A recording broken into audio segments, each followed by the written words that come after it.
I'm a depressio.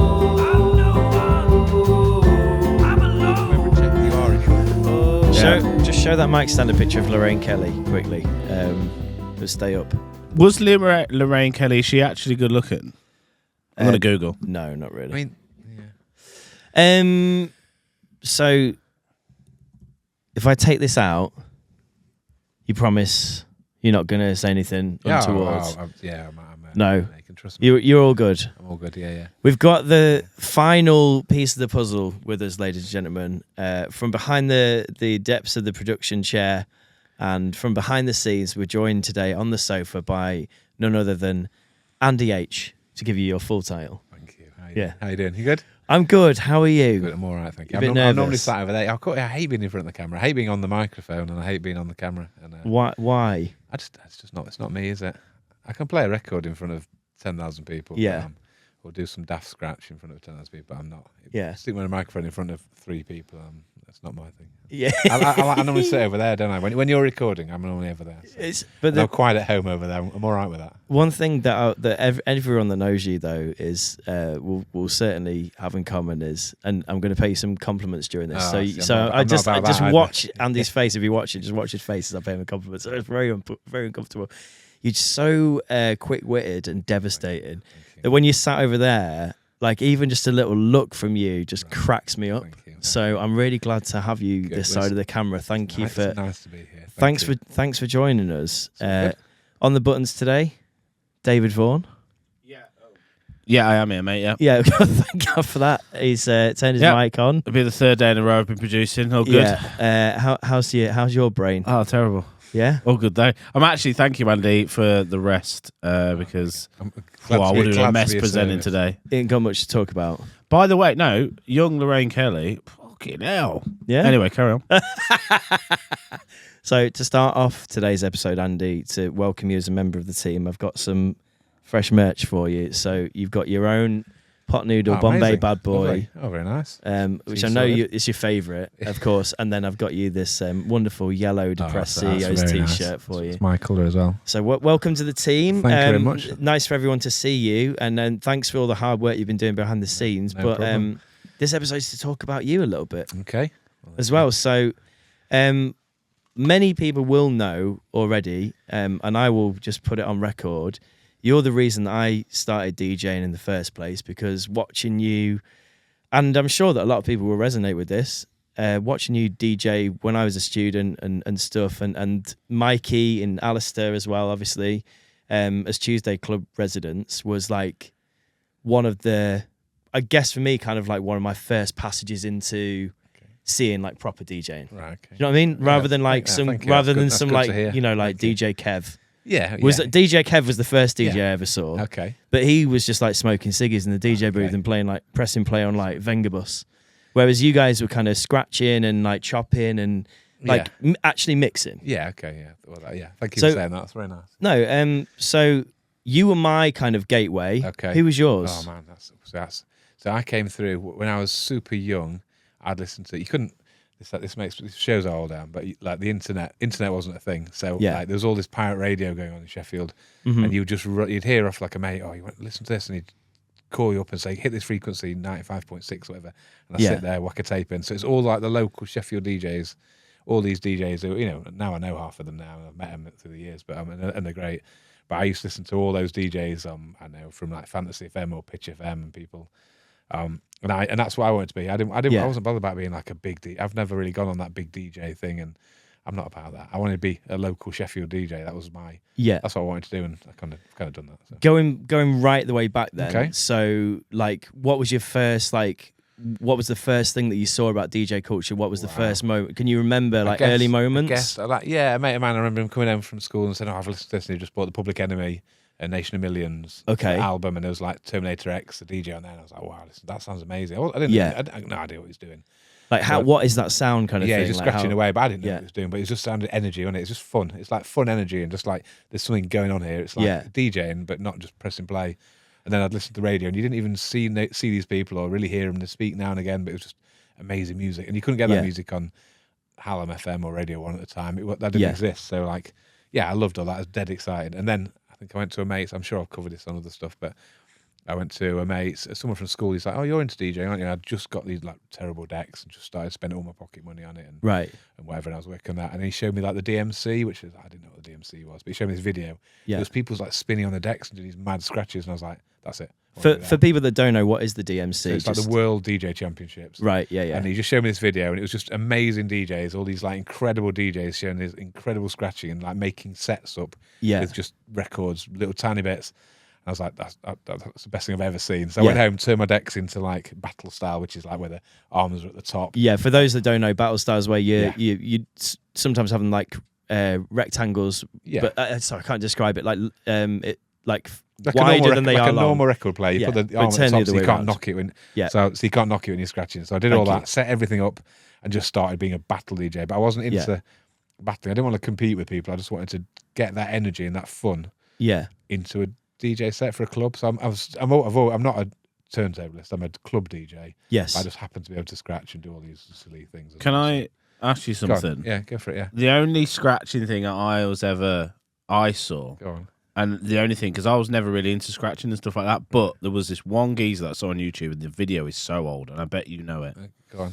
He did the Darth Vader. Okay, and I was like, how? Yeah, it's incredible. And the crowd, you can hear the crowd go. The crowd just go up down there. You've seen this? Yeah, when he does it, it's on. They call out. It's on the very end of his set, isn't it? And they call out 10 seconds or whatever, and he just goes into that routine, doesn't he? And he just makes a dun dun dun dun, and you just hear the crowd go up. That's what I love. Because it was, I think it was like a normal beat that had that, just that note. Yeah, and you didn't know that he was going to go into that, and he just went nin, and it was like changing from deck to deck. And I remember seeing that, going, "What? I've never seen anything like that." Yeah, it's amazing. Yeah. They call out. I'm sure they call out 10 seconds. I can't remember. You got 10 seconds left. You know, because they always do that in the DMC. They always call out 10 seconds because it's just your routine. And it was the whole idea was in. When did it start? Was that was that a DMC video? I think that was a DMC. Yeah, it was either DMC or ITF. I can't remember, but yeah. Have you seen that video, Jim? I have to go and find it. I haven't. No, I haven't seen it. It's maybe one of those things that we've watched together, but over the years. But if not, like find it. I'll put it on. 30 seconds left.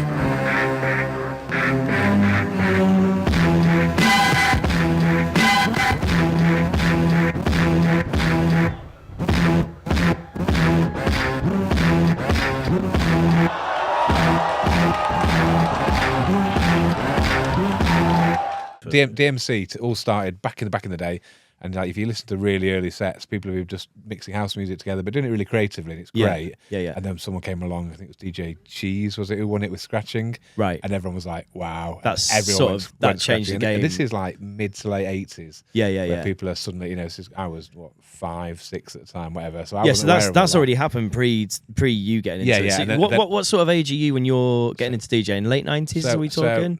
I really got into it probably 1991 maybe. I mean, I was getting on, but like how old was I? Like 11, 12, 13. So quite young. Yeah, I was quite young, really. Yeah, I mean, I thought that at the time. I'm really into like hardcore, jungle, as it became. Yeah, drum and bass, all that. I mean, that's young. That is young to get. My daughter's like super into drum and bass, so I go in her room and go, well, "Come on, what have you done today? You just sat in your room listening to drum and bass." When I was your age, I used to sit in my room and listen to drum and bass. I've got no leg to stand on, but and it's kind of cool that she's into stuff. Yeah, that's really cool. She's always coming to me saying, "Have you heard this? Have you heard this? You heard this?" And it's like, no, I've not heard it. And it's 4am crew track, or she's telling me, and I'm like, "Oh, I love that. I absolutely love that." So that's quite nice. You've got like a little tastemaker, that you've influenced in I did that Wilkinson show a month ago. Yeah. And most of the tracks I play, because she's a big Wilkinson fan. Yeah. She's like, "You should be playing this. And it's just, fair enough. And she just gave me the tracks to play, and that's kind of like a bit of a life-changing moment there when you realise. Did she have you told her that as well? Like, does she know that? Oh, she's no interest. Yeah, I say I know she loves Becky Hill and Wilkinson. I say, I've met Becky Hill. I know Wilkinson. And she's like, no, you don't. I do. I'm like, I do. Oh, I was hanging around with you at the weekend a little bit because you came to Splendor Festival. It was a great festival. It was good. It was good fun. Yeah. But you were with your daughter backstage, and she's not impressed by anything. Not impressed at all. But she finds it a little bit cool. You can tell, because she's like, it's a little bit cool. I don't know if she does. But when I'm saying, I promise you, I know Wilkinson. Look at this flyer. Look at it. And she's saying, you don't. DJ with chasing status. And after a bit, I'm saying, I do, and I think, why am I trying to get this 13-year-old to like be impressed? Come on. Is she Gen X? Gen Z. Couldn't tell you. Did she do the Gen Z stare that everybody's talking about at the minute? What's the Gen Z stare? That's the meme at the minute, isn't it? It's this weird. Apparently, with the Gen Z stare, it's like you ever been to like a Costa or something where they're working and they're behind the till, and it's not even like a stare that's like judging you, like like a glare. It's just this kind of blank, empty. Right. And you go, I could be scrolling a timeline right now. They don't exactly that. And they don't even acknowledge, like they don't go hello or goodbye. I have my own theory on why that is, but people like the Gen Z stare. Then you got the millennial pause.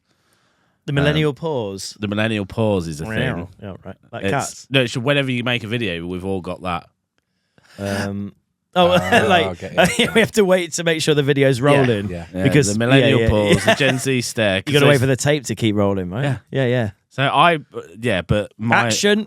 I need an action on every video, by the way. I need an action. Clapperboard. Yeah, I need a clap. Yeah. Most of us millennials, mate, we do have the pause. I don't because I know what the fuck I'm doing. But like, fair. Because you're assimilating to be a younger man. Well, if I see it, I'm like, I'm not doing that. You know, when somebody goes, "Oh, you got the millennial pause," I'm like, "Fuck you, I don't," kind of thing. Whereas like Gen Z stare is like, cool. I'm young. Hello, fellow. You seen that meme of fucking hello, fellow kids. Young kids. Yeah. I know that one. Yeah, but that's kind of universal meme, that mate. You got to dig deeper in the meme archives for me today. God damn it. Yeah. But she doesn't have the millennial stare. I don't think so. She's the Gen Z stare. You met her the weekend. She's no interested. Do you know what she's a quite a beacon of hope for the next generation? Quite I would sharp, say your daughter. Quite quick-witted, quite sharp. I don't. I wonder where she gets that from. Couldn't tell you. Yeah. So just going back. So you hopped up on DMC. Yeah, I loved all that. Yeah. Where go on. Where are sort of like your influencers, I guess, getting their music? So like you said you were getting phone calls to your house and stuff, like on the landline. These are like mates at school. These are mates who listen to Fantasy FM or Pitch FM, and I'm listening to those shows, and I've got my tape in, I'm recording it, and I'm waiting for the right shows to pop up and all that kind There's of thing. There's a crew of you, I guess, and you like swapping tapes at school, like, I managed to catch a show last night. I heard this track. Met other people that kind of do. I mean, back in those days, I guess it all makes me sound so old. No, it's not. This is fascinating for me because I love this. They're all a bit like most of them, to be fair, a bit decent DJs now, but like big, they're doing all right for themselves. But there was about maybe like 4 or 5 of us in the whole school. It's like a big school. I was at Tapton in Sheffield. Yeah, and there was like 4 or 5 of us who were into like dance music. Everyone was into like Oasis or whatever. Everyone else was rock and roll kind of thing. Yeah, exactly. Yeah, and it's like we were into this, and it was like, are you into dance music? And it was a strange thing. Were you like a weird faction? Were you because I feel like when I was at school there was more like everything was more segregated into what people were into. I don't think even anyone noticed. It's just like you're into that, fine. That it was a bit. I don't think anyone cared. I guess where we went to school was a bit different because it was kind of small towns, so there were like tribes. It was a bit more like you're a chav, you're a goth, you're a skater, you were a nerd or whatever. But then everybody everybody had different music. I remember like the chav kids being like, you can't skateboard and listen to hip hop. Okay, right, yeah. Which is weird because skaters love hip hop. Well, again, back then, I guess there was a lot of people, and you heard it a lot in Jungle, but I would hear DJs play hip hop and house and drum and bass like in the same show the same set, and because everyone was into anything that wasn't, I don't know, Kylie Minogue or Stockcake and Waterman. Everyone was into that, weren't they? So, can you remember the first tracks that like really caught your attention? So aside from Public Enemy, like what was the first that was good. I'm trying to think what else. That's like early, which I guess went into like Lenny the Ice, We.I.E., all those kind of the prototype jungle or prototype drum and bass. Right. Like they're all. I mean, Lenny the Ice is technically 80s, but 1991 kind of music. It was all 120, 130 BPM. It kind of became jungle. It was the basis of it, like a rolling beat with a bass line. That was like just the most exciting thing you'd ever heard. I know you hear those tunes all the time now, but at the time it was like, wow, this is incredible because it wasn't someone playing the guitar. I can draw direct comparisons to like a lot of the stuff that you're saying though, because when we used to go and see you guys at Tuesday Club, not just you guys, like all the DJs as well that were being booked, I guess, during that era. So I started going in 2007. Okay, yeah. And I think it was still, I've still got my original Tuesday Club membership card, which I signed up for that year. It was a golden era, that wasn't it? Yeah. But it says like the best in, first off, hip hop, drum and bass, and beyond. Yeah, well, right? I mean, I started playing, when I started playing there, so I did. Just knock that mic a little bit closer to you, mate. Sorry. That's all right. No, it's all good. You see why I'm never on the mic? No, you're all good, man. You're all good. You're all good. But I entered a because I'd seen all these competitions. I was like, I want to do one of these competitions. Entered one, I was at Sheffield Hallam, so like just around the corner from here, Nelson Mandela Building down there, and I thought, let's try this. And I got everything together. I spent hours working on it, and I was like, it was a 50-minute set maybe. Right. And I spent hours out. I knew it inside out. I could just do it. And it was all that kind of era of like Fatboy Slim, that kind of big beat, break beaty stuff. It was all house. It was all dance floor, but with bits of scratching and tricks in. So I was like, I knew it inside out. Yeah. So like they set like came along to the day, and I got the records and like put them down, and they went off you go. And I was like, go first. I had my first bit where it's like the intro, and I drop into a beat, and I scratch an acapella in over the top, and I echo the acapella out by hand, and I drop into a different beat over, and I switch, and I'm doing this. I'm going absolutely bonkers. And then the next guy comes up and he put like one tune on. And he kind of watched it for a bit, and then he went in his bag and he thought, "Oh, I'll go with that." And put another one on. Yeah, he's just winging it. And then he's played about 3, and he, like lovely guy, great music as well. He just did quite a smooth mix across, and that was it. That was his 3 tracks, and he was done. And I thought. And I felt such an idiot because I'd played about 45 records, and I was like, there was piling records on top of each other, like the little stickers. So when you drop the needle, it hits the right groove. So you scratch it. And I was doing all these scratch techniques and trying to cover all the different techniques and working out all these transitions. And I thought, right, I felt like such an idiot. But did you? Was this is a competition? Yeah, I mean, I won it. Yeah, you won. Yeah, so you won. That's the difference in between such an idiot because everyone else was just normal DJs mixing, and I was like.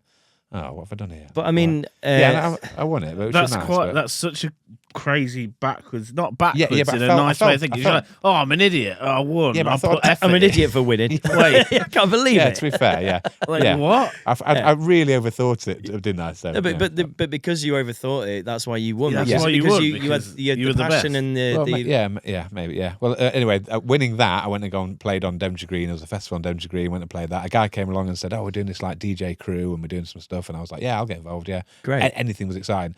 And then we went up and he said, "Oh, we're doing this thing. We're going up to a place called the Tuesday Club. We're going to go and play in the pre-bar. We're going to go and chat to them." So I was like, "Oh, cool, great." So I came up with them, and we got chatting to them there. And they said, "Oh, we talked for ages." And they said, "Oh, if you say this good, there's a competition going on now when you enter the competition." And I was like, "No, I'm not sure about that." And then the rest of the guys said, "Yeah, Andy, you go and do it in the competition." So I won that competition. And they were like, "Oh, great! Come and play the bar here whenever you want." And I kind of went off and did the rest of the rounds on that. But because you start to get a bit of confidence, don't you? When you like win a few, when you win a few bits, you're like, "Oh, actually, I'm all right at this." So I'll tell you one of my stories of winning a DJ competition. It's not quite as exciting as that, but I did in a very similar way spend ages putting my set together. Right. And I remember like I find it quite hard to sit down and like pin my time and really focus on putting my routine together. But then once I've got going, I'm like, no, I'm really into this. And Dave came to this, by the way. It was at Fez Club.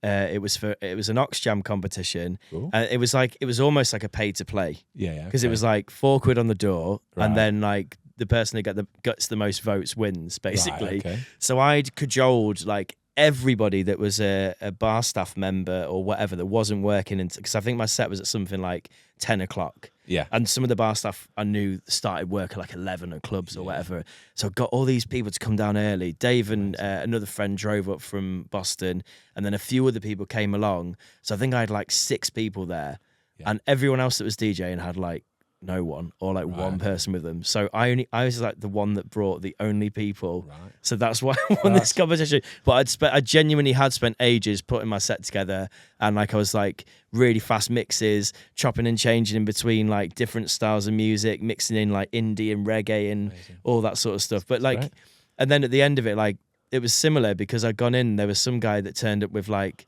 3 techno records and an effects box. Right, okay. And Josie, shout out to Josie, and he turned it with a turntable under his arm and just sort of went like, whatever, I'll just play whatever, spliff on the go, like.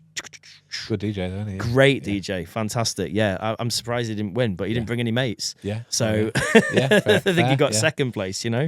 Yeah. So Tuesday Club, just to go back to it, is kind of like an institution in Sheffield.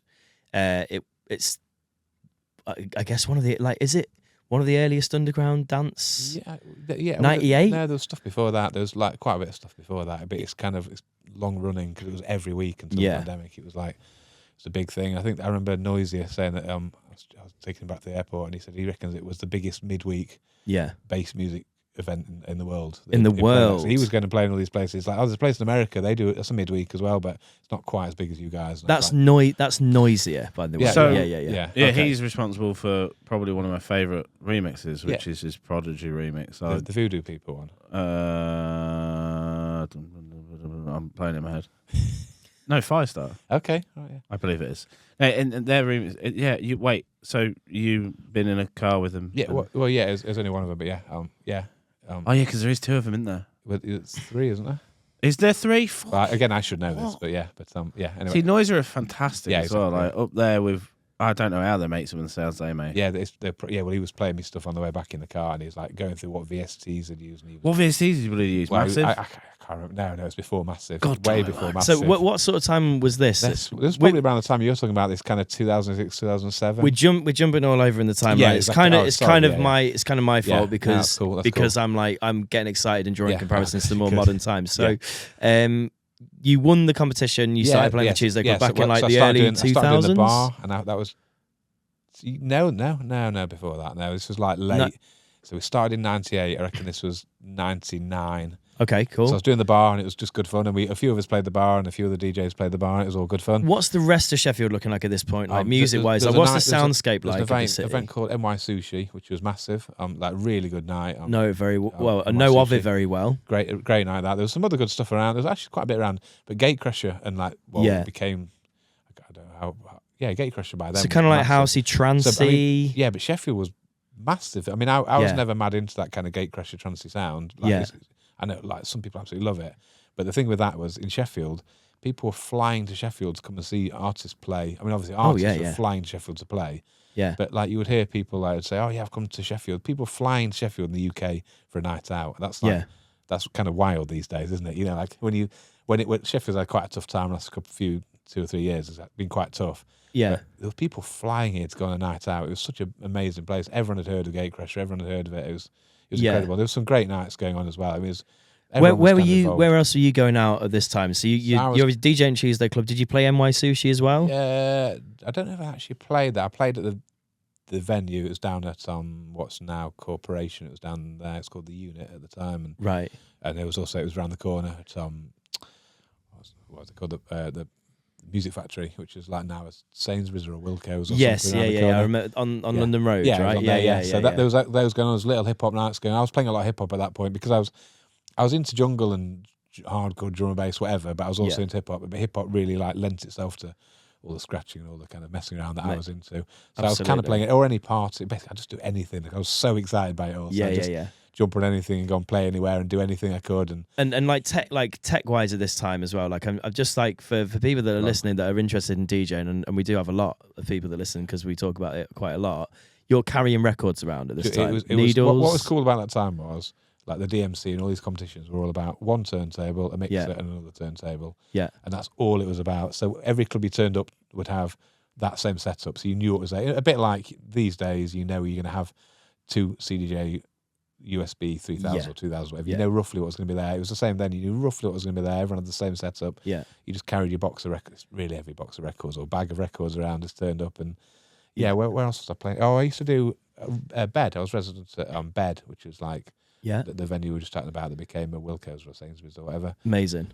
Is it Morrison's? Anyway, I was resident there. So what night were you playing there? There was a night called Remedy, which was like a big like housey night originally, but we used to play at the little room and do hip hop and drum and bass and stuff. When you say we, that was the little crew, Break Division we were called, like a little crew of 4 of us who like sick. I was the scratch DJ, there's another scratch DJ, me, an MC, and then 2 like really, really solid DJs who were a little bit older and kind of knew all the promoters and kind of started to get us out there a bit and do all that. So that's wicked. I had Tom Douglas on here a few episodes ago, and he was talking about like the hip hop scene in Sheffield and stuff. And obviously he was in sort of some hip hop crews and stuff. And it seems to be kind of like not an unspoken city when it comes to like British hip hop, but it seemed to be like there was a lot of it going on here. Yeah, there was, I think there was everywhere in Sheffield. Definitely had a really good scene, and it was good. So I played at a place called Head Charge, which was like another night, which again, the main room music wasn't what I was playing, but I would always do the second room. So it was that alternative to the main room music I was doing, and But that's kind of that. So I started doing the bar at Tuesday Club for a bit, and then they'd say to us, "Oh, do you want to come and do support in the main room?" And the main room was the little room at the back. It wasn't the main room. It was like a 300 capacity room. Yeah, so it's like it started off as a bit of a smaller party Tuesday Club. So it was very much like. So how many people are looking at going in those days? You would get about 300 at that. Like, you know, on a busy night, you might get 300 people. There's a real old video on YouTube, right? And I don't know I don't know what era it was. Did I send it to you? Yeah. There's like a red velvet drape down the stairs and stuff in the venue. Yeah, exactly. Yeah. And it's all like there's so much space in there. I think people are sort of desperately trying to stop it looking like the kind of the students' union that you also went to maybe have your lunch or something. They were trying to make. There's a venue, and it was run by 3 people who had kind of started it.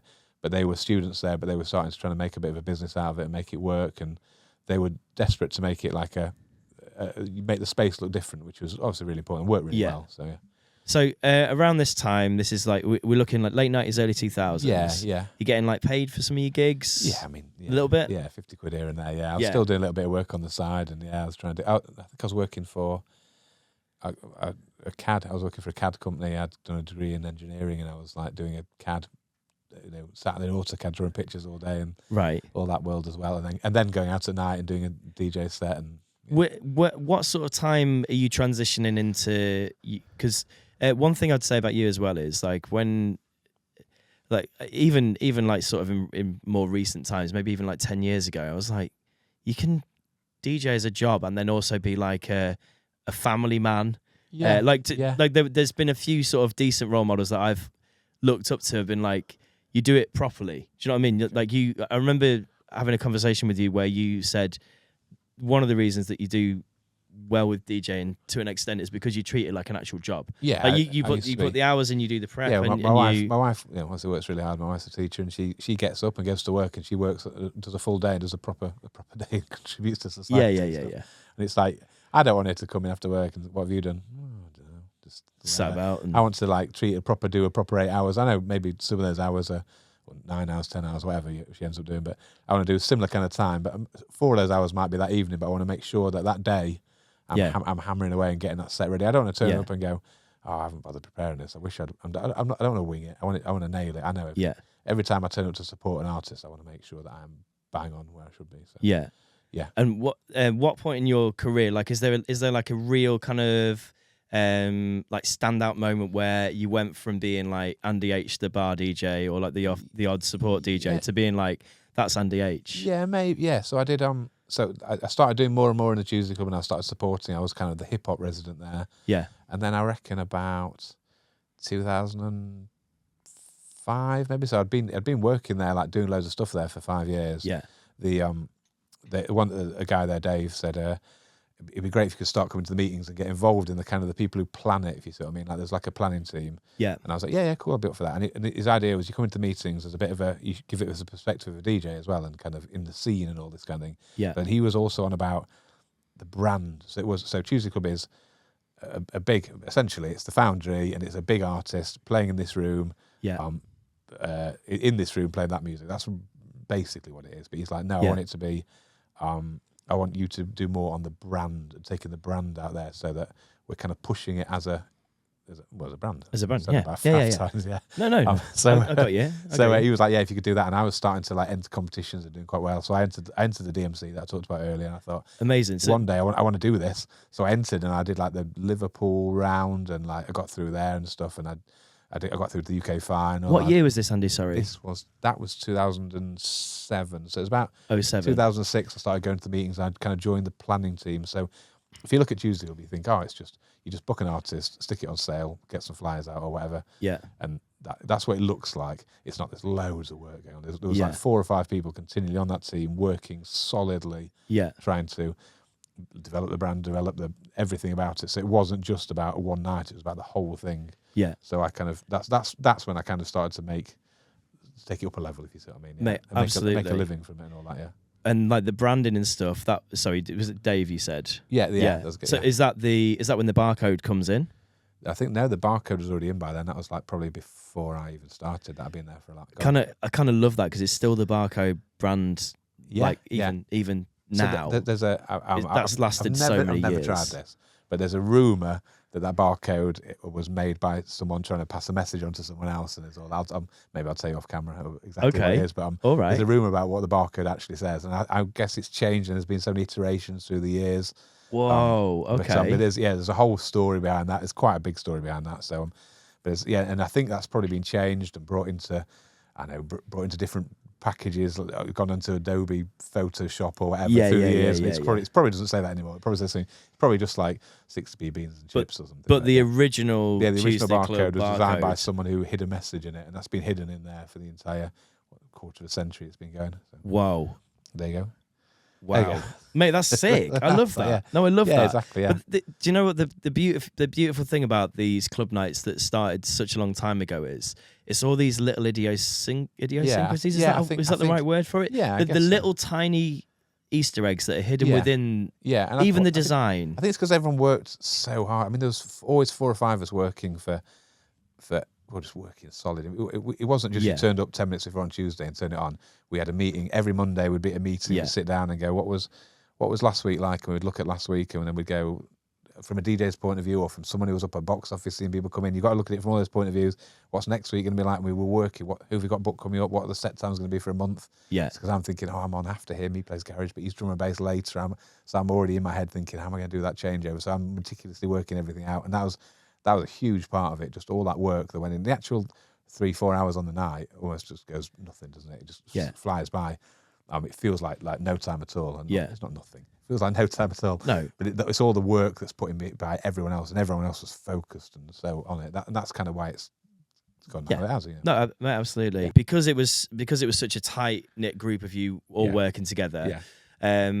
All these are people that you've met sort of in a professional capacity, but you become friends with them for life. Yeah, exactly. Yeah, like they've all, they were at my wedding and I was at their wedding, and you DJ'd for free, kind of thing. Yeah. And exactly. Yeah, all that, and then you go, you meet their kids, and they go to meet they all have kids, and their kids end up at school, and you make definite friends for life, and that's my social kind of world as well. And beautiful. I started so when was this? 2004. So in the middle of all this, while I'm trying to do all this, I was determined that music I was going to do this properly. Yes. And I was quite, let's be honest, over-focused. At school, I was all right. I was never terrible at school, but I was never amazing. I was just middle of the road. I was pretty boring, really. So I was like, I found something that I'm actually all right at. Let's just run with it, grab it and run. Beautiful. So I was doing a lot of shows up in Leeds, and I worked with a few people up in Leeds. They were great.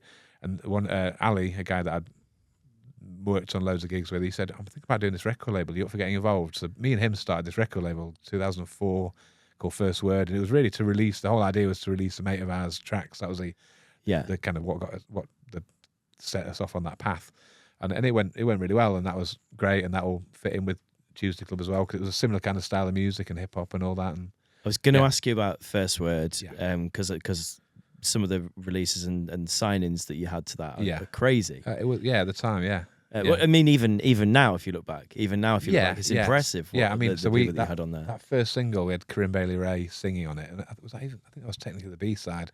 Wow. But she, I mean, within maybe 2 years of that, she was off like getting Grammys and smashing all these like huge album deals. And stuff. One of my favorite artists of all time, by the way. Just My Desert Island Disc is her first album. By the way, I've just googled your name. Okay. In the images, Google Images, and I swear there's a picture of you that I'm like, why is that in my brain? I don't know. No, it's sat there. I swear I've seen it. I swear I've seen it somewhere. No, I swear I've seen that image like years ago, and I'm like, hang on. Okay.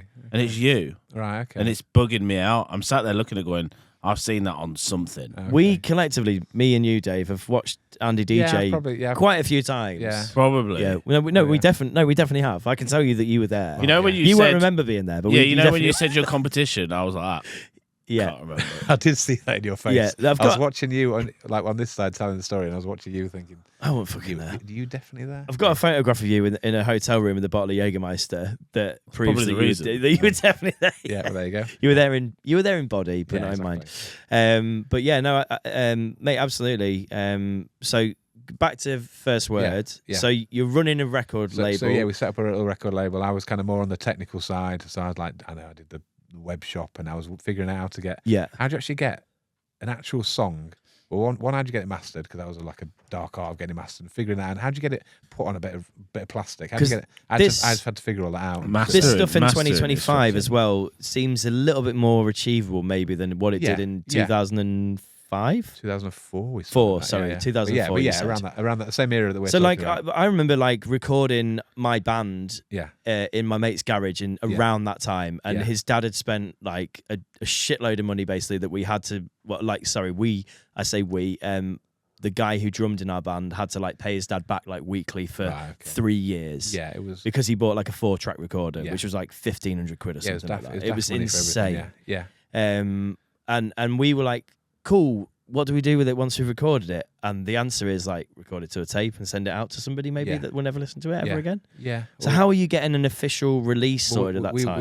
We were getting it. We were getting any money together we could, and we were like figuring it all out and getting it cut, getting it pressed to the metal lacquers and getting it actually pressed to. So like dub plate kind of thing. Well, yeah, the metal that presses, you get a test pressing, and right? Then hip hop, you didn't really get dub plates. It was more like you get a test pressing, which is like 10, right, to check it's okay, and there's no massive skips or jumps. It sounds right. Yeah, and then you get the metal and you press the plastic. So we got it pressed in Nottingham, independent pressings, and we had a gig, we had a show somewhere that weekend or whatever, and then we went and picked up the record. And I remember getting to the pressing house doing, oh yeah, they're not ready. There's a lot of like physical labour at this time. We were so excited to go and pick up our first ever record, and they said, well, it's not ready. Sorry, it'll be here next week. And we're like, oh, and it was so disappointing. Driven all the way to Nottingham. Like, we'd had a show in Birmingham the night before, so we'd driven up, and it was the most disappointing thing ever. This is crazy now, though, isn't it? Because all of this stuff would be done over the internet. You'd have made all the tunes at home. You'd have like sent them off to some guy over email for mastering. Yeah. And then he'd be just emailing you, being like, oh, sorry, not ready yet. Yeah, you'd be like, maybe. Yeah, I guess I won't be able to upload them to Spotify now. Whereas you've sent them off to someone to do this dark art of mastering, and then to physically press them to a thing, and you're like, right, that's in Nottingham. That's a city 35, 40 miles away. We drove from Birmingham, in the car, I think, to Nottingham, and I think we went and sat in McDonald's. Apparently, I heard Ali talking about it on some podcast or an interview somewhere. He's saying we just sat in McDonald's, just that they were like a coffee each, going, it's a shame. It was the most disappointing thing ever, but then it all came and it was all good and it went really well, that record. And it's all good. So what record was that? That was so Tommy Evans on one side, which like a UK hip hop tune. Yeah. And the B side was Home Court, which is a good friend Andy Testament, who ended up hosting Music Club. And with the vocals on that, the chorus was Corinne Bailey Ray on that as well. So that was wow, that was a big one. Yeah, and then we kind of went from that and found our way, trying to figure out how to do a record label, which is really hard work, mate. So one thing I was going to ask you is, can you give me a couple of your highlights, like of releases that you put out with your time during First Words? Even if they're just like highlights for you, they weren't massive records. Obviously, that first song, because it's just the most exciting thing to have a record there, and then and go around record shops and go, "Will you sell this?" And they go, "Yeah, of course we will." And that was good. We did a track with. We did an album with Haggis Horns, who were like a big band at the time. Love Haggis Horns. They're amazing, and their album was great. And there was lots of to and fro in. They were sending me the finals. Sorry, they sent me the final, and they sent me the final again, and go, "Oh, a little tweak," and it was all good. And then I worked really hard with them, kind of getting that ready. That was a big thing. We started an event up in Leeds called New Bohemia, which kind of went on to. You started New Bohemia? No, I didn't start it. No, it was part of. It was the label night for First Word. Right. So there was a guy called Noah who ran it, who like made a great job, ran this brilliant night. But we were just residents at it, and every time we had a new tune, we'd be going down there playing it and bringing the new band down to perform, and that kind of became like one of the sections that did Outlook Festival, really. So there's a lot of travel between.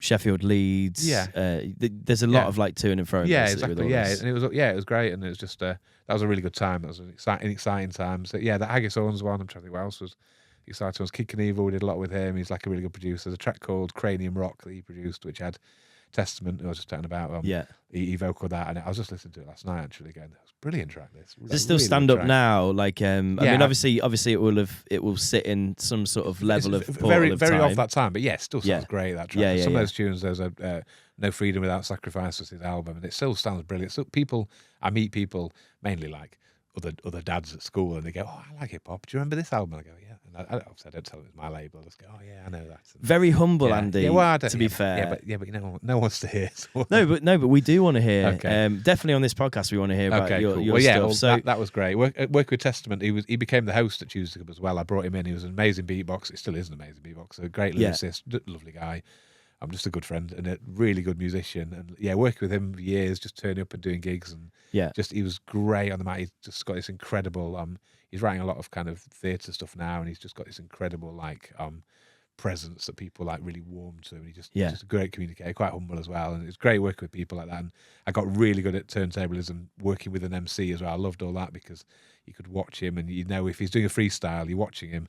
You can tell by his body language he's going to hit this freestyle, he's going to hit on the verse, and you do a big cutout, and they nail it. And then occasionally you think he's not going to nail this, he's not going to nail it, and you just kind of leave it in, and maybe you don't give it the emphasis. It was always good. He'd always nail it, but not quite as heavy as he was going to. So. Mate, absolutely. I think also like developing that connection between you and somebody else. I love that. Sometimes you really have it with somebody, and sometimes you don't. Like you're having MC'd over one of your sets, very amateurly, I would say, compared to like some of the other people you will have worked with over your time, like actual, like dedicated professional rave MCs.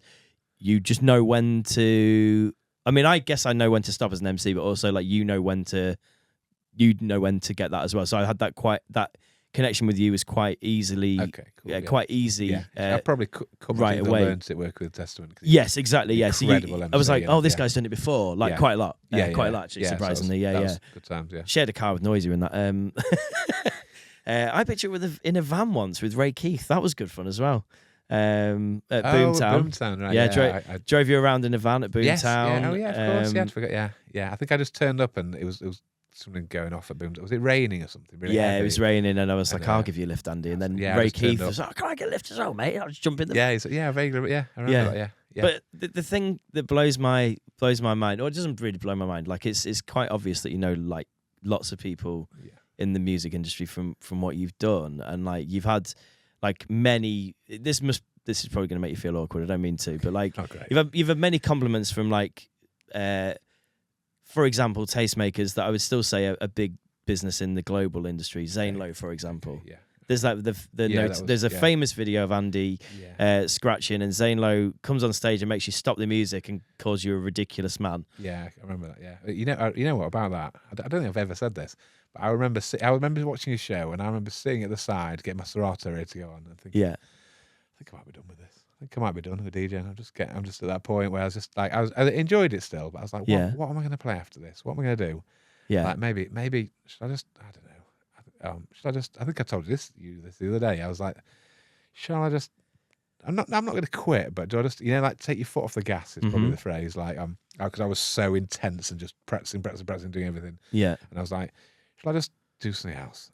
And I remember thinking, oh, go on, I'll do this. And I kind of played afterwards, and it went really well. And then he came up behind me and stopped it. And you have the little bit in your brain where you're thinking, am I imagining this? Is this actually happening, or is this just me thinking? You're finally getting some like loud vocal recognition from this tastemaker. And he jumped on MC with me for a bit as well. And then he said, "Oh, you go for a beer back at the hotel?" I was like, "This is mad. This is great." Yeah, it was great. Nice. It was just getting that bit of encouragement and that little bit of a nod from someone who really knows their stuff like me. You think, "Oh, I can keep doing this." So, yeah. Mate, it's I mean, it's kind of crazy because I tell you how much you've influenced me all the time, but I bet there's so many people out there like me that have come and seen what you've done and just had their heads blown off and like been like, even if they haven't got into DJing, even if they've just gone like the way that you played music or the music that you played, or like there's some of the tracks that you played. There's tracks that I listen to now that I'm like, that's an Andy H track. I'll tell you two of them off the top of the dome. Yeah. Boom. Royce the 5'9". You DJ'd at the Harley. Click, oh my God. You DJ'd at the Harley for, it was Ugly, I think, Saturday night. Okay. And they played all the classics or whatever. Yeah. And you stepped up and you opened with that. And I went, what a tune. Such like a track in it, yeah. Such a good tune. Amazing, yeah.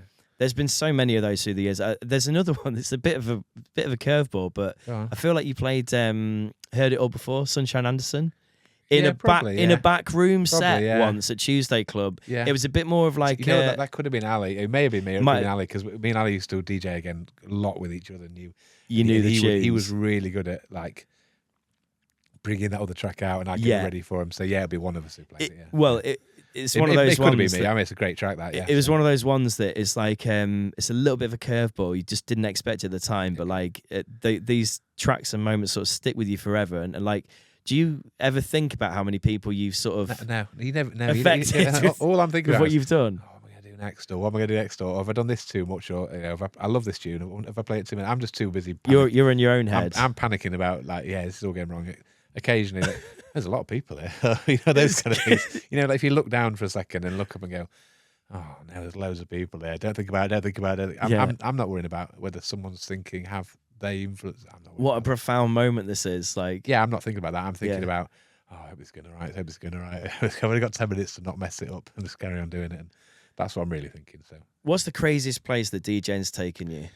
I think Outlook was wild. So we'd done New Bohemia, and the guy Noah who was like running that event said, "Oh, I'm going to do a festival," and we were like, "Yeah, of course you are, yeah." And he absolutely did. He did his festival out in Croatia. Yes, we did the first one. The first one was quite small, but it was it was the first dubstep festival. Was the first one 2009? I couldn't say that. Yeah, it must have been that kind around of area. that time. Yeah. I remember looking into going, and we could Petrishane, the first one. Yeah. Yeah, and it was great. We did that, and we did a couple that were good, and then they stepped it up, and we were doing it on the beach. Mm-hmm. And it was doing those ones on the beach where it was just on the basically sat on the beach on the bay when they had a transparent background. It was just incredible. It's that many people. It's beautiful out there as well. If you've ever been to Croatia, you will know. And they made such a great job of it. And I remember, like, obviously, I doubted him and thought, yeah, you can do a festival. That's cool. But it didn't cross my mind it was going to be that incredible. Yeah. Did that for 10, 11, 12 years. And yeah. So that was, they used to use the amphitheatre. So they did this Outlook orchestra. Yes. And they did this event. I was out there with Alex, someone we both know, and we just stood there. And I was doing the support. I was warming up and playing in between the acts and stuff. And we flew out. We got on the plane, and like he's like nudging me, going, "Oh, look who that is." I was like, "Oh yeah, oh that's amazing. I think that's Jest." And I was like, "Oh yeah, how you doing here?" Because I know Jest a little bit. But, yeah, how you doing?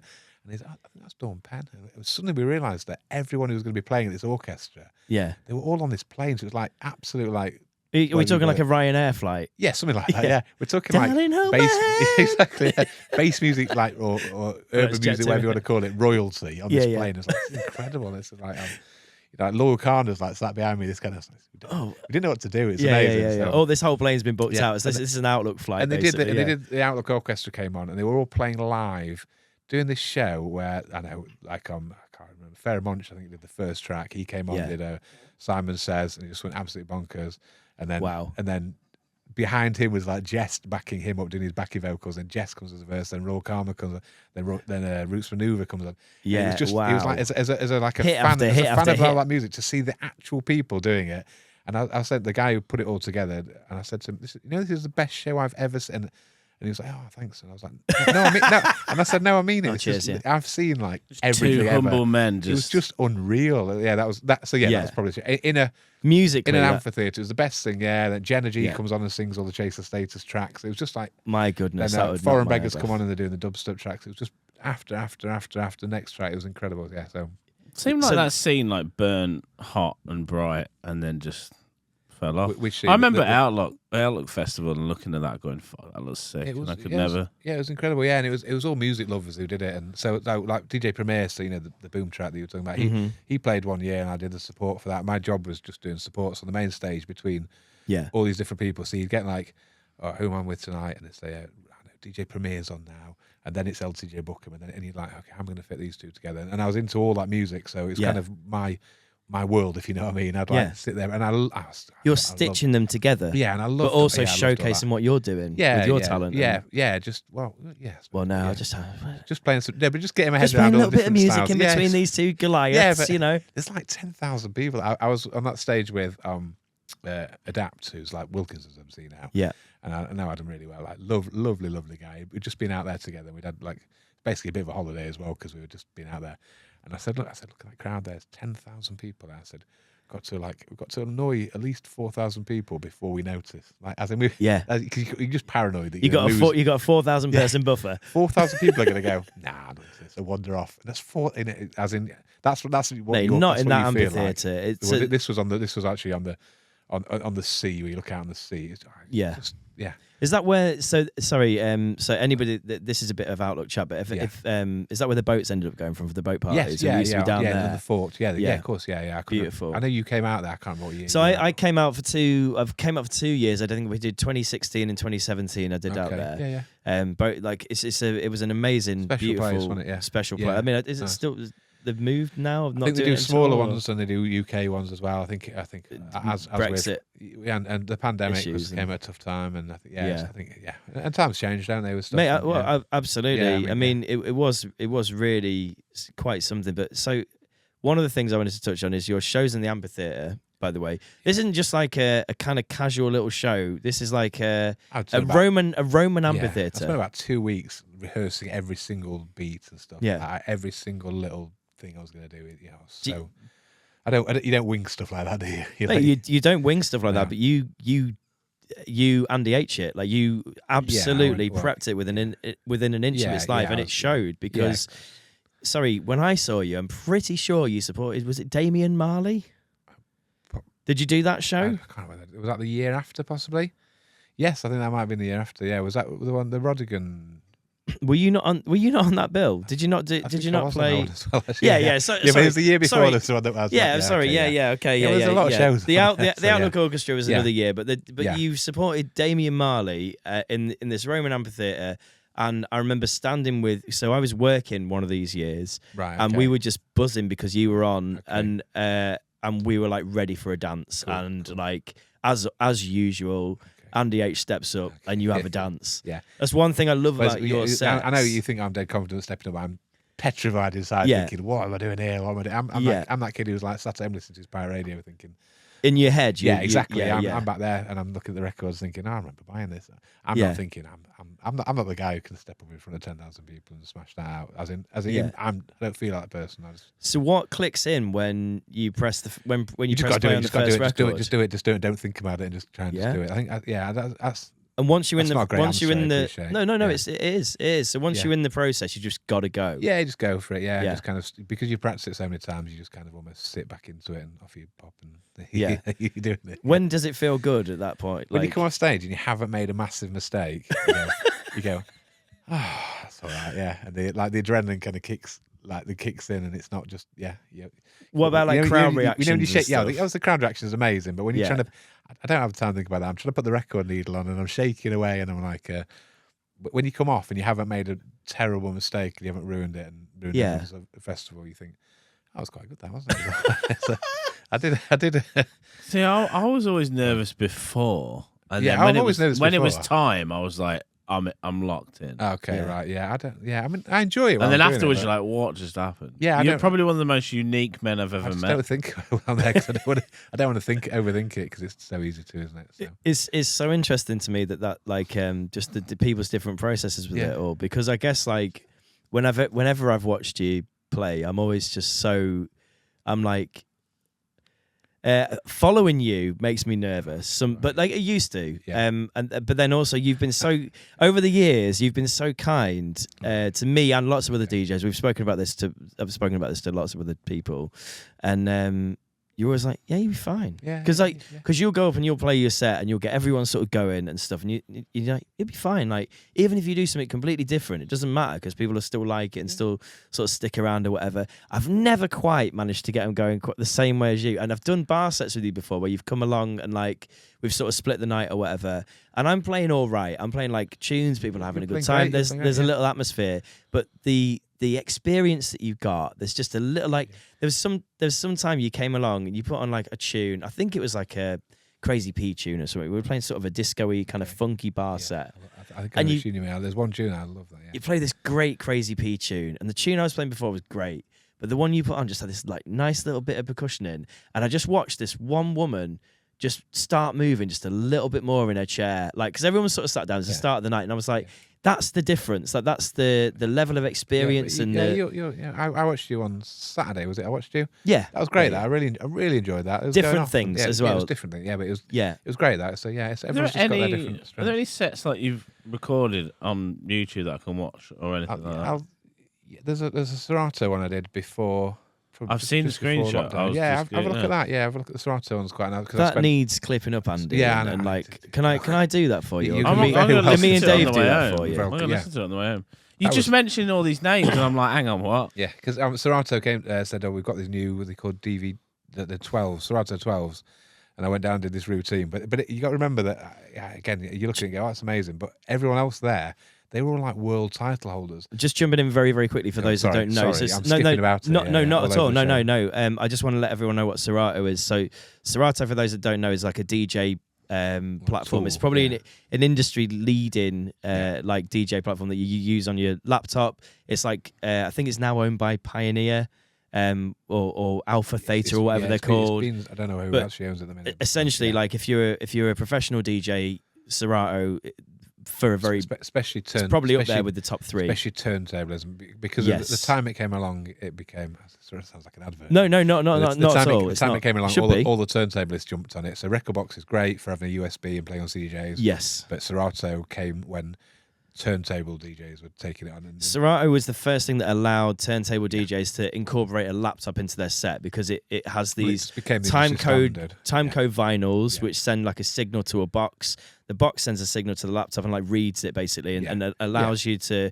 communicate like your records with like your digital with there your were other systems kind of before analog. There was other systems I'd used before that, but Serato seemed to be the first people who really like nailed it and kind of became it. Right. Sorry, it became industry standard. There we go. Yeah. And so they launched a deck. They launched it's this really clever thing they've got. It's a bit like a CDJ, but it's a turntable. It's like CDJ in the way that it's you don't actually take things and put it back on. Yeah. But it's a turntable.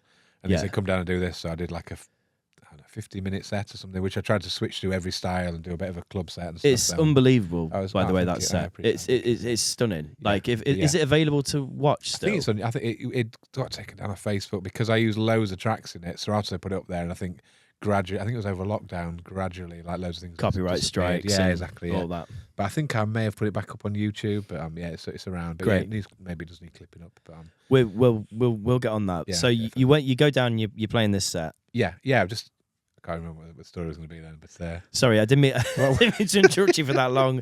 We're talking about like the crazy names that you've worked with, and you were saying about. So I'd set up in the studio, and I was like, I'm up for this, and I've got like a few tunes. I've got some clever mixes, and I think again I know what I'm going to do. Yeah. And then everyone who comes to the door, I'm like, oh no, you're the world title from this era, and they record loads of them in a big set. But everyone who sits down, they're all world title holders, and like they've all got their, you beat him in this year, 2000 and this, and I'm like, oh no. And I just play at the Tuesday Club, and it's a little event in Sheffield. That's what I felt like. No, this is the event that Noisier said is the world leading midweek. When you got people who are like world title holders of DJing, it's so daunting. So there at the time, I was like, I look like I know what I'm doing and confident. I'm thinking, there's all these world title holders in the room watching me. I was just scared to death. But just get on with it and do it. And how was the feedback on that? Yeah, it was great. It was amazing. It like thousands and thousands of views. It was brilliant. And basically that blew up, and people started hitting me up, and a few people said, we really want to work with you on some projects. This was, I think came out in 2020, like January, February time. And suddenly, good year for DJing that. All of a sudden, the phone's going. I'm getting emails. I'm thinking, this is it. This is it. I mean, I don't, I've never wanted to be that big world DJ. But I thought maybe something's about to happen here. This is going to be really exciting. Something did happen then, actually. The club shut for a year and a half, and it was the worst thing ever. It's but I felt like this could be incredible. That's gone. So, but anyway, So that's what came from it. One thing that did come out of that was our cheery story, isn't it? Well, we kind of created something though during lockdown. Do you remember? Yeah, we did It was your idea. How was it? It was cross county. Back-to-back DJ set. The first and possibly the last ever DJ cross city, cross county back-to-back DJ set. That was good fun. It was great. We basically piped an individual stream of our DJ setups from our bedrooms or whatever, or your little studio room, through to somebody else who then like switched between us basically. Yeah, we basically both had OBS running it, and someone else had it and put them together. Yeah, it was kind of. And I had I had like a. We were on the phone. Yeah. We were on the phone to each other. I had my AirPods in my ear. Talking to you, going, "What are you gonna play next? What are you gonna play next?" And trying to do the train. Oh, it was great.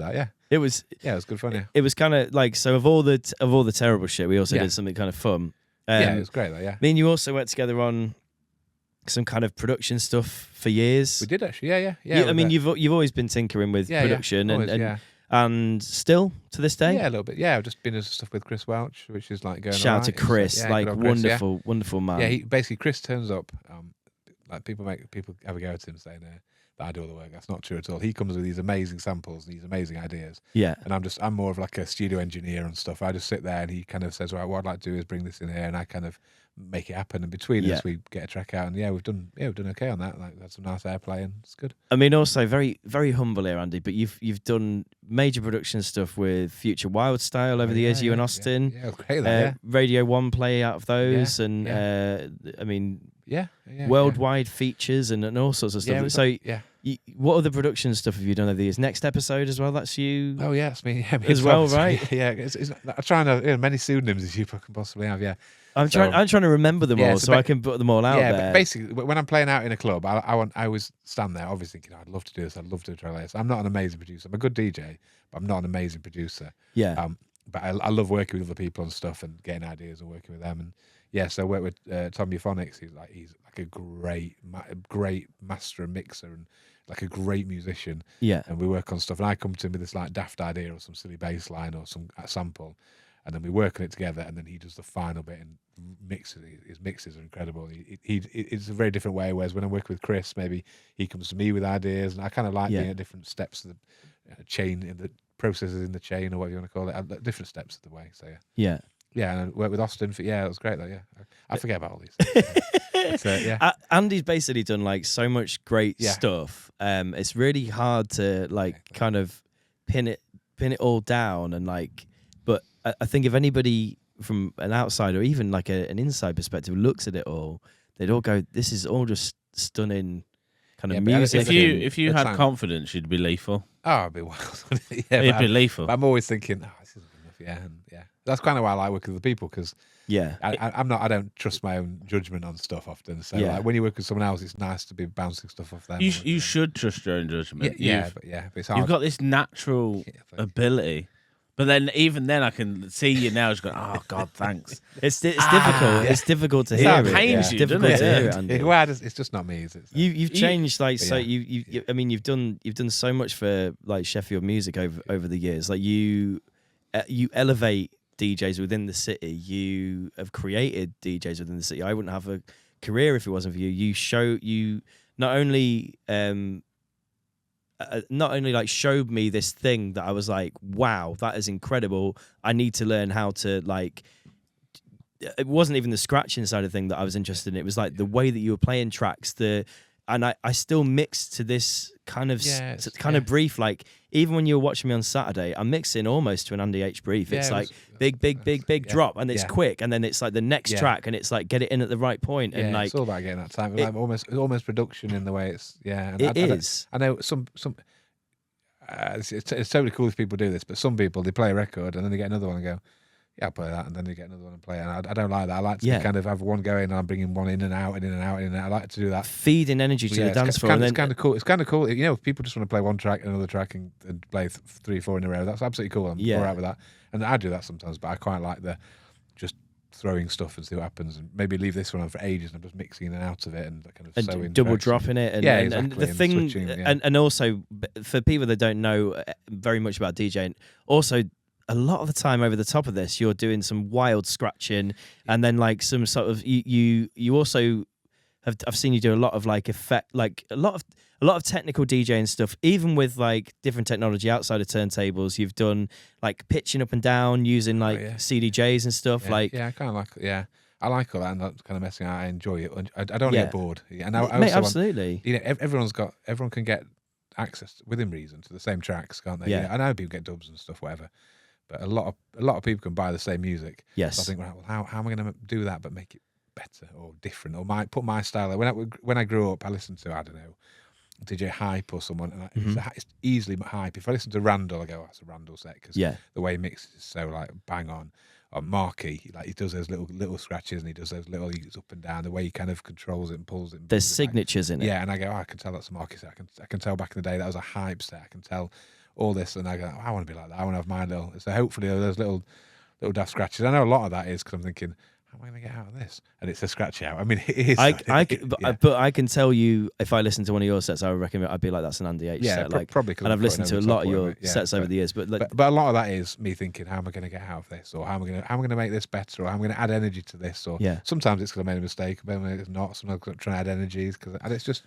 But it's all done. I almost play it like a musician, but I'm not. Yeah, you got me thinking about sets now, and I always was like, who's your standout? Who's your standout? Kissy Sellout. Okay, yeah, fair. Yeah, he's got proper energy. Wild.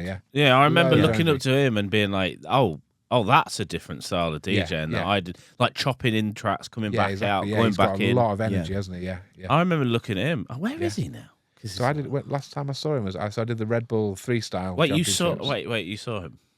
Like actually, so. Yeah, Andy's worked with him a few times. Okay, of course I did. Of course, mate. Don't say that. Shed a limousine with him once. No, I did the Red Bull freestyle, and he was like the judge, and he would do the showcase in between. He's like a proper.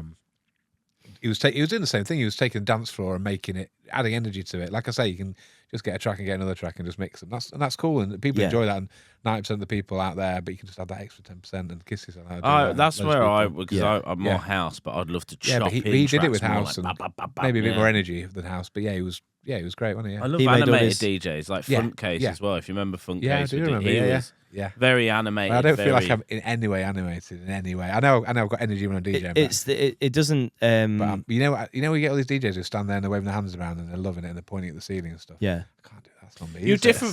There's different flavors to this. None of it is right or wrong. There's Solomon as well. If you know Solomon, where he's just I like that vibe as well, where he's just playing like deep house and just going with it.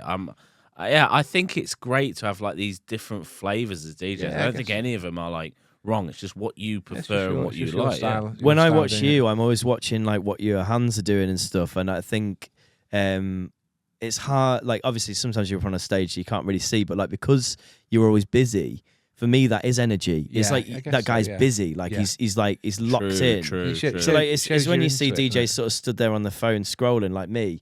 Like I'll be I've never what's going on? What's going on Twitter here? Like, I better play the next Charlie XCX song. But like with you, you're always busy. You're always focused on something. So even if you think maybe it doesn't come across as like I'm giving like energy, you are because it's like there's a busyness. There's you've got aura is what you've got. What's your ideal set length? Oh, ideal set length. If you do it, good question. Like what's your like perfect setup? So Chris, who you've had on the podcast, I was here when you did that podcast with him. He used to tour with me, and he'd always say. He'd always be watching me and go, 20 minutes and you're bored now. And I wasn't bored. It's just I used to have like an hour length. If it's an hour set, let's say, that's probably the ideal length. I'd go 20 minutes. I'd be hammering away at like trying all different stuff, watching the crowd and go, yeah, that's what I like. And then I'd really lean in on that. So it wasn't that I got 20 minutes and got bored. It's 20 minutes and then I'd slow down because I go, right, I figured you out now. Because you're watching the crowd and working with the crowd and thinking, if you like this, you're going to like this and you're going to like this. And you've got your kind of artillery behind you with all these clever bits you've all sorted out and you've been practicing in your bedroom over and over, or studio I've got now, but over and over and over and over again. Yeah. And then you watch and you kind of play stuff with the crowd, see what they're into and go, right, you like that, I'm going to go down that route. Yeah. And kind of you figure them out as much as them figuring you out, if you see what I mean. So, mate, absolutely. So, I know everyone says, I love long sets, but I think for me, probably an hour is ideal because you can kind of get out there, give it loads of energy, not for me, not run out of energy, you don't have to sit down. Yeah, mate, no, absolutely. Yeah. Well, what I was going to say is like I say to people about this all the time. DJing is very much like standing in front of a crowd of people and having to make very, very fast assumptions, sometimes based on like what they're wearing, what music they're reacting to. It's almost like a psychology to an extent. Massively of like you're stood and sometimes how old they are. The age, exactly. Like how they're wearing their hair. Like it's getting more confusing now because I'd be like, if I see like an alternative person with tattoos, I'm like, they might like rock music. Yeah. But now they probably don't. They probably like pop music or whatever. You just don't know. Do you remember when the whole like indie electro came in? Yeah. That threw me because you walk in and see a load of indie electro. I see a load of indie people and go, well, they always like indie, and the DJ's playing electro and they're loving it. And I'm like, in my mind, electro was like house electro. That they're not, but they loved it. So, this is where I never had a problem with this because I was just in on the dubstep. You just play. I play dubstep. I don't do anything else. Okay, yeah. And probably Gabba. I slipped in there. Okay. And that was it. But that to an extent has kind of got its own charm because it's like.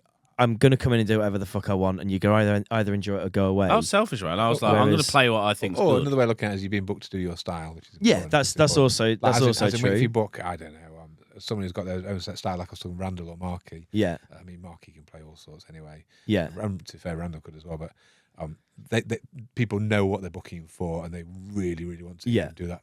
What he does. So Do you class yourself as like open format to an extent, open format but within like a parameter? Yeah.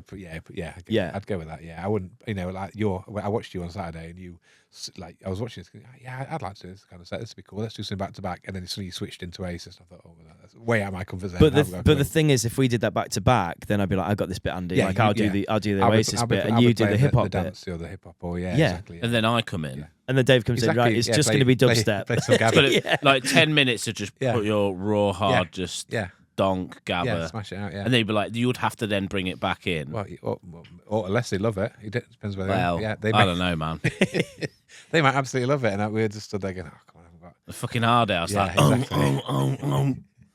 You've seen loads of musical trends come and go, I guess, Yeah. throughout your time of DJing. Yeah. What's been the most ridiculous?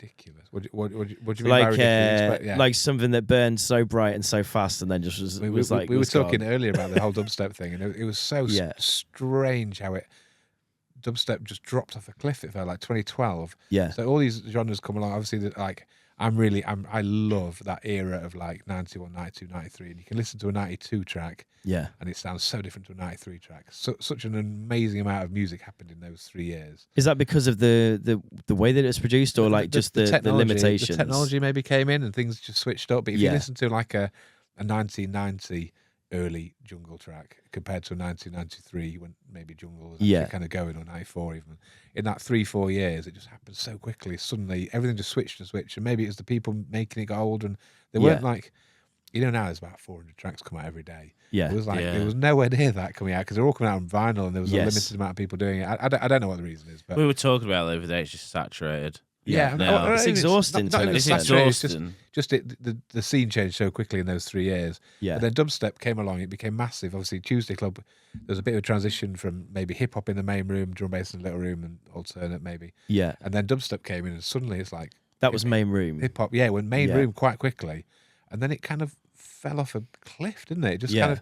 It felt like suddenly everyone just got bored of it, and it was like. And then in the sort of aftermath of dubstep, there was a bit of a void. Yeah, there was left. that kind of what do you want to call it, like post garage or whatever they called it. Yeah. But there wasn't like there was this.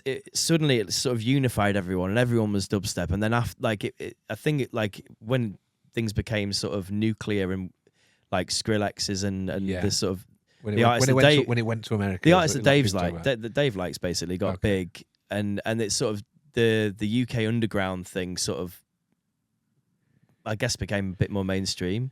Yeah, I mean, there's it just kind of. There is a slight resurgence. There is, or it's at least making its way into that kind of sound. Like KTB was huge. Yeah, Magnetic Man. Yeah, like Hamdi and I love Hamdi. So good, incredible. Yeah, and the energy again. That's so good. But again, I spoke to him and he was saying.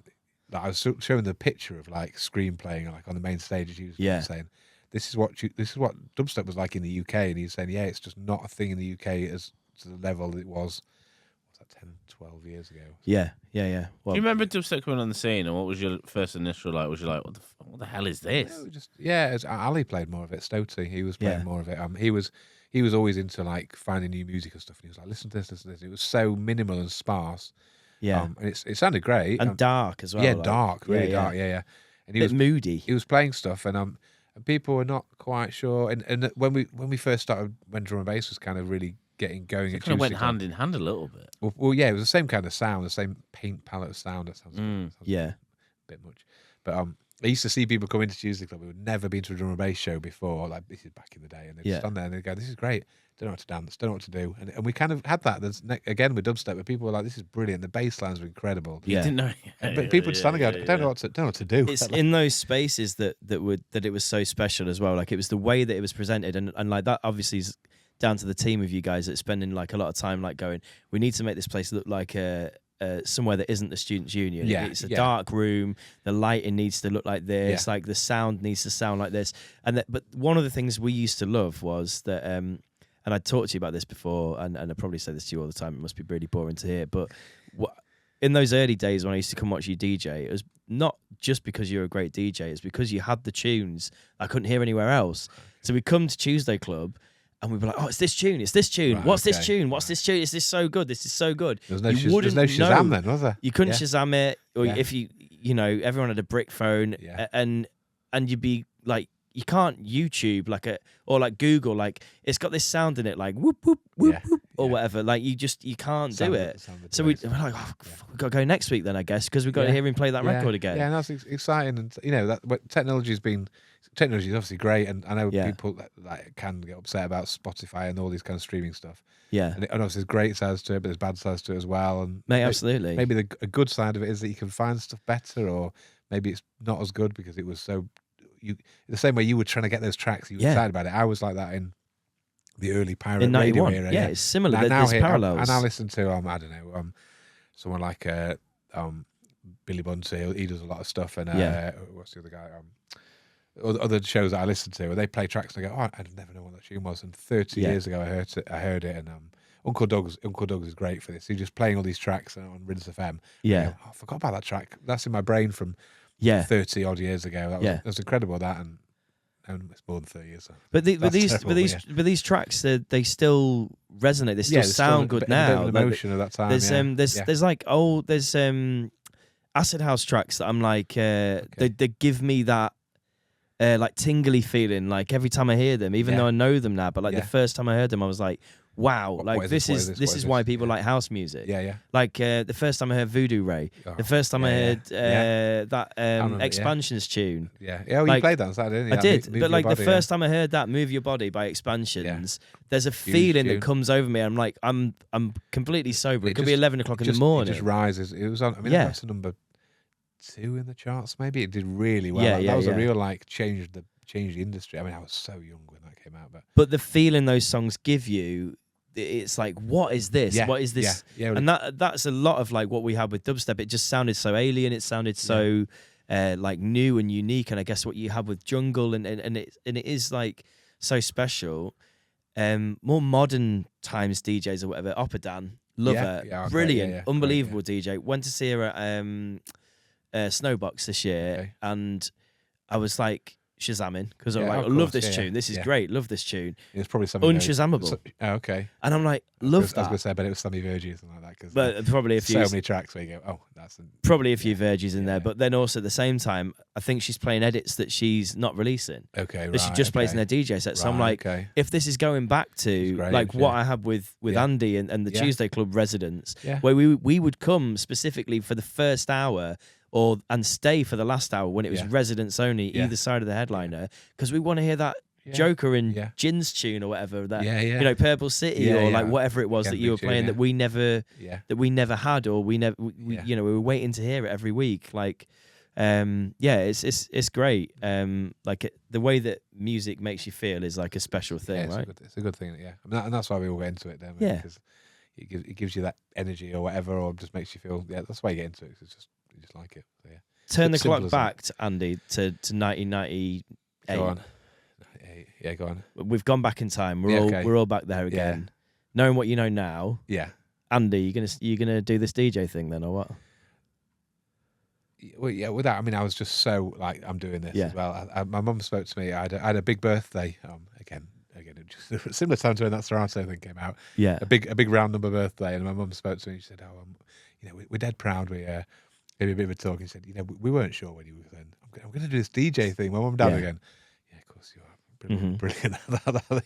Brilliant. She's like, you know what? You've done it. She didn't say, you know what. She didn't talk like that. But she said, you've done it. You've gone with it. You know, you've got the kids. You're married. Your house. You've done okay. You've done all right with this, and you've actually made it work. But to be honest, we weren't. And they really, my parents obviously great and really supported me. My wife supported me loads. Yeah. But they were, they really supported me. But she did say we weren't sure. You know, we really weren't sure when you were saying I'm going to be a DJ, and they were like, "Oh, brilliant." I think it's probably the same when my wife's parents met me. Okay. What does he do? He's a DJ. Yeah, I had that as well. Like fucking hell. Come on. I mean, to be fair, he's got a beard. The pandemic hit within a few months, and I was going, "Oh, about that? Could I borrow some money?" Yeah. Anyway, yeah. But the experiences, and even though you're nervous when you're performing and stuff, like the feeling, the experiences, and everything that you've got, exactly. you wouldn't change. You do it all again. Yeah, I'll do it all again. I've travelled around the world and some crazy stuff, but I'd probably take more photos or just try to remember it better because you just getting on with it, aren't you? Yeah, you're going to all these festivals and going to all these places that if I'd stayed in. I did all right with AutoCAD, and I was sat there doing these drawings. If I just stayed doing that, you could have done crushed your soul, man. You could have done that forever. I could have done that forever, and I probably have a lot more money than I've got now. But I've done these fun things, haven't I? So yeah. The reason I stuck with it is so many people said, when you get to 50, are you going to want to look back and go, I didn't really do anything? And I was like, you know what? So I've always kind of stuck with that, and people have said that, and I've always kind of gone with that. But I enjoy it. I've worked with some great people, and I've done some cool stuff. But you've done more than some cool stuff. You've done some really cool stuff. Yeah. Any regrets? Anything you would have changed? You said you would have taken more pictures and stuff like that. Any particular moments? Taking it more for granted because you're too busy trying to make sure you get the train, to make sure you get that flight, and to go and do the show. And like I say, on stage, maybe just stopping and actually looking at it all and enjoying it rather than just you're so stressed about can I do this set and I'm going to do a good job and should I have played that? Oh, it actually went down. Doing a bit of Liam Gallagher where he sits there with his eyes closed. Yeah, exactly. Yeah, I should have just stop for a minute and have a look at it all. So if you could that's not a terrible regret. That's not a terrible. Is that the kind of story you were after? No, that's perfect. What I was going to say next is if you could clone yourself almost. And you can go back to any set that you've played over the years, and just let the Andy that's stressing and worrying about the transitions and all that sort of stuff do that, and you can just watch and enjoy what you did. Is there any you'd like to go back and relive? Yeah. Okay. So definitely. So there was a set I did with it was Tramlines. I don't know how many years ago. 10 years ago, maybe now. It was down when we were on Devonshire Green. Tramlines down there. Yeah. And I got a book to support Public Enemy. And I was like, wow, I grew up listening to Public Enemy. It's a big thing, isn't it? When you Sorry, not just grew up listening to them. Terminator X. Yeah. Right. Yeah. They kind of changed. That's the reason that you got into DJing. Yeah, I guess. Right? Yeah. Well, yeah. Definitely one of the first people I heard, and one of the first people. I was just into I was like, oh, this is cool. Yeah. I loved all this. So I was supporting them, thinking this is great, this is brilliant. Worked out on my set, of course I've doing it all beforehand, and then I get a little tap saying, "No, can we just jump on because we want to check the mics?" And of course I'm not going to say no, am I? So you got a tap on the shoulder from Public Enemy. Yeah, it was so it was a couple of their MCs. It wasn't Flavor Flav and Chuck D. It was a couple of their MCs said, "Can we just check our mics over you? Is that okay?" And I was really polite. Obviously, I'm never going to say no, am I? But it's really polite for someone to say, "Can I try put my mic over your set?" And I was like, yeah, of course you can. Yeah. Next thing, they're on set and they go, "Yeah, it's great this," and they're basically so I've got Public Enemy hosting my set. Wow. Tramlines, and I'm like, this is it's one of those things again where you think, am I imagining this? But again, because you can't really tell what's going on and you're so locked into what you're doing. And often before, I don't know if you've ever come across this on festivals, the 5-10 minutes before you come off, they just turn your monitors off because they're getting the next person on, and that's cool. That's part of the job. But you can't hear your last few mixes. Yes. So you think, I might have just car crashed them. I might have been terrible. I might have done it. So I'm doing this set with Public Enemy, and I come off and I turned to Mike, who I was with, and said, was that all right? Thinking, was that terrible? Was that okay? And he went, that was incredible. That was amazing. And then suddenly you look at your phone and your phone's just blowing up. Yeah. And there's all your mates in the crowd texting you saying, I think I've just seen you on stage at Public Enemy. And he's like, oh, yeah. Yeah, just like dads from the school. Yeah, exactly. Have you just been on stage with Public Enemy, mate? Yeah. And it was just one of those it was all right after all. Because like I say, you're in the middle of it all, you're like, I'm not quite sure how this is going because it's so hard to gauge and you're so hyper focused on what you're doing, and it's just that's the most beautiful moment ever. From that 13-year-old, even younger than that, 11, 12-year-old kid who heard It Takes a Nation of Millions, to then stand on stage with them in your home city not just any stage, on the main stage was Vodka Revolution. No, which would be that's when my parents got married on that spot. Real. So before there was the church my parents got married at, and there's a photo taken from behind me, and I showed it to mum and dad because my mum and dad by this point are like, "You seem to be doing all right at this," but still, and I was like, "Look, this is my city. I'm outside the Vodka Revolution. You got married in. That's where you got married. There's no, I know. I'm just joking. That's the joke. Trying to, of course, trying to explain to them, and that's when they start to go, "Oh yeah." Who's in the crowd watching you do this? Is your wife in the crowd? No, I think she was kids at this point. No, I think she was probably. I don't know. She was probably home. I don't know. Not I don't even. But who's Public Enemy? Yeah. Yeah, I don't think she came down to that. I don't know why, but just mates in the crowd. You were with Mike, right? One of your best mates. Shout out to Mike. I worked with Mike forever, and he's going to come on the podcast as well. Yes, very soon, hopefully. Fingers crossed. Yeah.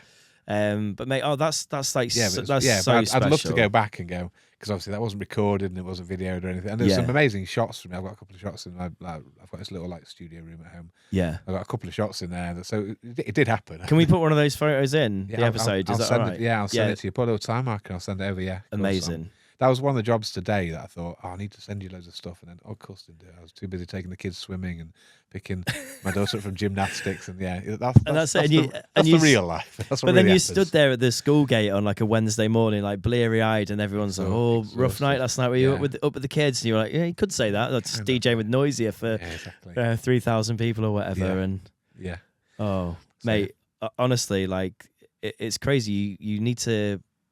You've got a collection of like old flyers and all that sort of stuff. You need to turn it into like a book or something. Yeah, I'm trying. I think I sent you and showed you some of it. So when I worked on that planning team for 15 years, when it was like a team of us, when we were doing weekly events, up to the pandemic, we were doing weekly. And I used to get sent every week or every run of shows. Like I said, I do all the brand stuff. I get sent sorry, I'm near the mic. I get sent like the next show or the next flyer or whatever.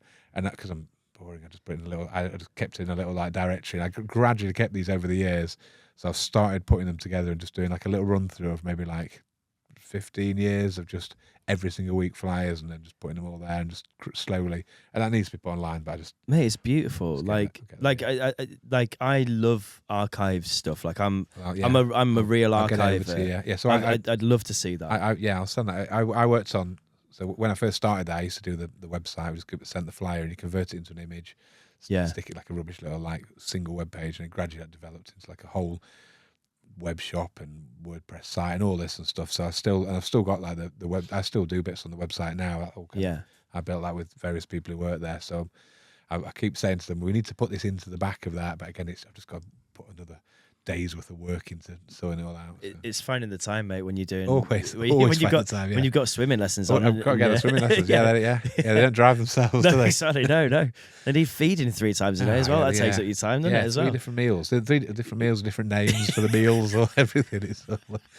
Yeah, exactly. Yeah, it's a lot. Yeah. Oh, mate. Honestly, it's been an absolute pleasure. Thank you so much for like coming on and chatting to us as a guest. Like I know that I'll be back there next week. Yeah, we got you in as a super producer, because we thought, what else? It's nice to get out of the house. Yeah, exactly. Yeah, it's just nice to get him out of the house. And we thought we'll untie him and see what he's got to say. What an episode! It's been honestly, mate. Yeah, boy. What an episode! Enjoyed that so much. Any final things, Dave? I was you want to say if you got any things to plug, Andy, like your Instagram or anything. So my website, what is it? DJ Andy H Music. Basically everything, Instagram, everything's all DJ Andy H Music. Yeah. So, yeah. DJAndyH.co.uk, it's all linked to on there. So but Andy H Music on Instagram is the one to go for. Yeah, follow Andy on all the socials. You're on Instagram, TikTok, and X. You love X? Rarely on TikTok. Love X. Yeah, I just look at TikTok. Love TikTok. I should have done something on that as well. Instagram's the one that I'm trying to do. Yeah. But yeah. And then mixes on YouTube, Serato Mix. Mix. Yeah, Serato Mix on YouTube. Yeah, some on SoundCloud. We've done like a 25 years of Tuesday Club Mix where I just kind of smash through all the big eras. And yeah, just you've got to Google, pop on there. So. Google DJ Andy H. You will find him. There's loads on Google, yeah. My words, not his. Sheffield's finest DJ, probably the UK's finest DJ, up there with, like, I've never seen him fail, ever. Ever. And I've seen him play a lot of times. Check him out. Come and see him live. Book him for your shows. Great guy. Wonderful to chat to you, mate. And thank you.